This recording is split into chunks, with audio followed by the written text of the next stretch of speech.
Good evening, Kaligit Darikans. Ayan, welcome back po dito sa ating YouTube channel. Kamusta po kayo? Narito na naman nga po si Gandara para maghatid sa inyo ng mga latest na balita hinggil po sa TVJ and Digit Darikans.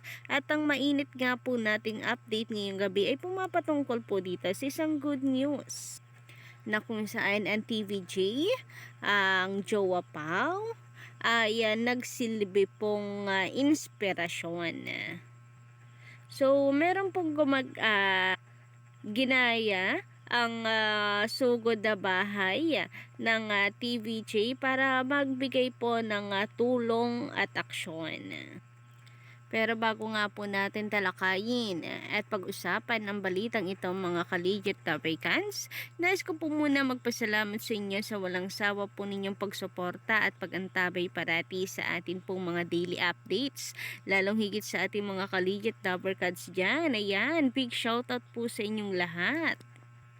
Kagaya na lamang po of course dito si Sir Samuel Espera, shout out sa inyo. Napaka aga po sa ating channel. Nakapag-comment po agad. Ganon din po kay Miss April Cordero. Magandang gabi sa inyo. Ang sabi niya, TVJ walang tatalo since 1979 hanggang ngayon 2023, you're still number one. Number one. Ayan, big shout out po and thank you so much sa pagsuporta nyo sa TVJ and Digit Tabrikans, Miss April Cordero. Samantala, para sa mga bago lang dito sa ating YouTube channel, maaari po ninyong pindutin ang subscribe button and notification bell para kayo po yung maging updated at una sa atin po inilalabas na mga balita. And eto na nga, simulan na po natin ang atin pong balitaan. So, meron po ditong post ang TV5 kung saan ang sabi dito, eto ang tag-ulan. Ayan, EAT. Anong paborito mong gawin on rainy days? Ayan, like for matulog, keep warm with may Dabber cans, kape, go to bulalo, or mag-emo. Pero mukhang marami po ang kape. Yung goto o bulalan ako, wala po tayong pera dyan. Yung keep warm with may Dabber cans, ayan. Pwede rin pong matulog.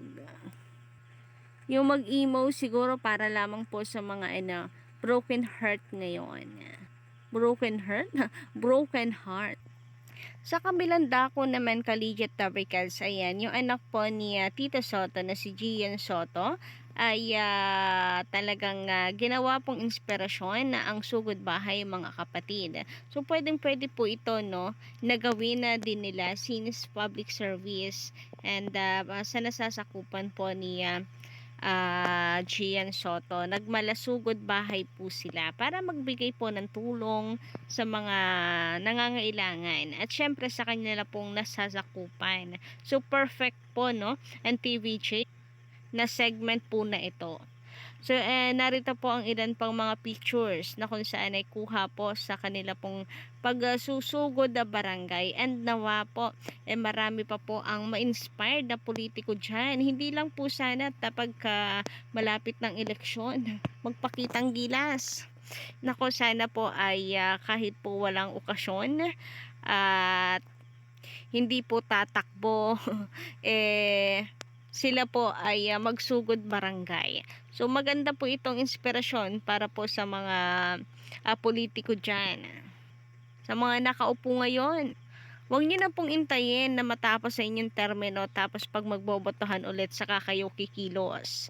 Habang kayo po yung nakaupo, kilos-kilos din po pag may time. So ito po yung mga ilan po sa mga kuha no sa kanila pong pagsusugod barangay. So nagmala po sila, Jose and Wally. So sobra pong nakakatuwa na naging inspirasyon po ang TVJ. Syempre anak po yan ni Tito Soto. And ayun nga, ang dalangin po natin sana ganun din po ang ilan pang mga may nasasakupan po dyan. Kaya naman, simulan po ninyo dito sa aming barangay. Charot! Anyway, sabi nga po dito sa post ni Gian, let us continue serving God by serving one another. Tuloy ang kasiyahan at huwag tayong susuko sa mga pagsubok. I have told you these things, so that in me you may have peace. In this world, you have in this world you will have trouble, but take heart. I have overcome the world. John 16:33. Salamat sa Diyos. Sa iyo ang pag-asa. #goal to serve. So, ayan guys, so makikita nyo dito na nagsugod na barangay nga po sila, nagmala Jose and Wally. Sobrang nakakatuwa at ang sarap lamang po kasi pagmasdan na ang sarap lamang pong panoorin at mabalitaan na ganito po. May binibigay pong aksyon at namimigay po ng tulong sa mga nangangailangan. So, for sure po niyan, malaking tulong po ang ibinibigay or ang ibinigay ng mga ito sa kanila pong nasasakupan. Ayan, Sugod Barangay. And of course, ang anak po nitong si Tito Soto ay naka-TVJ shirt. Ayan, bagay na bagay po ang EAT Sugod Barangay. Talagang public service po ito. Samantala, sabi naman po ni Pad Sky sa kanyang komento, lumalamang lang naman yung tape Bulaga pag may aberya sa Metro Manila. Totoo po yan. Nag-uulan baka may lugar na nawawala ng kuryente. Only number 1 lang naman. Tawag dito, kuryente. Only 1 lang naman, maliit na bagay. Or maybe isang araw lang naman, maliit na bagay. Totoo po yan. So, alam naman po natin masama po ang panahon. Nako. Grabe. Kawawa po. Parang mas lalo po silang nagmukhang kawawa, no? Kasi, saka lang sila nakakatikim ng pagiging number 1 kapag masama. Kapag meron pong aberya. Lalo na po sa signal talaga.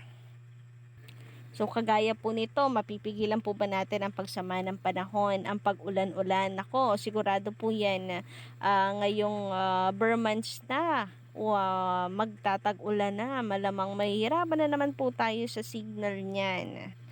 Baka po mamaya magdiwang po ang kabila.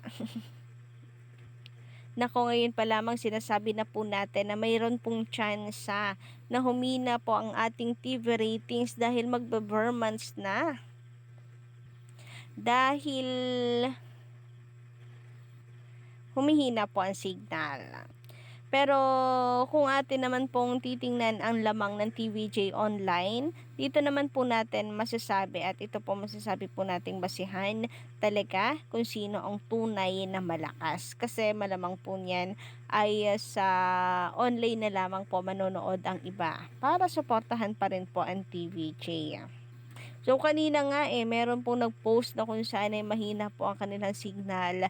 Nagba-blackout po yung gitna ng kanilang TV. So, kayo po ba? Ngayon pa lamang po na nagsisimula na po ang bare months. Nakaranas ng paghina ng signal. So, pa-comment na lamang po guys para malaman po natin kung marami po ang aberya kanina.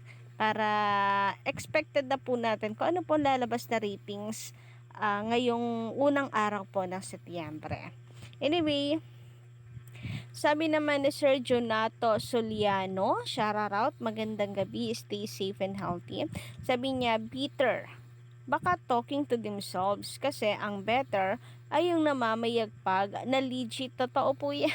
Baka po sila yung bitter. Kaya kapag lagi pong number 1 ng TVJ, sinasabi po nilang dinadaya ng EAT ang dalawang katapat na noontime show. Nakikipagkampihan daw sa MTRCB para patalsikin at wala nang maging kalaban. Sino kaya mas nagmumukha pong bitter?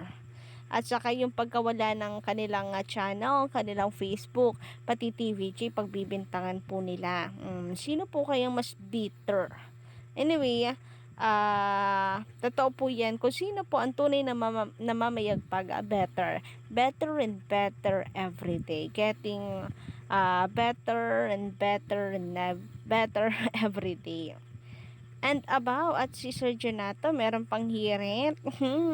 Baka mamaya, may hirit pa maganda ka pa sa gabi. Miss SR, you thank you so much, sir. Very appreciated. Anyway, yun lamang po muna ng update natin ngayong gabi. Don't forget to click the subscribe button and notification bell para po sa iba pang mga balita.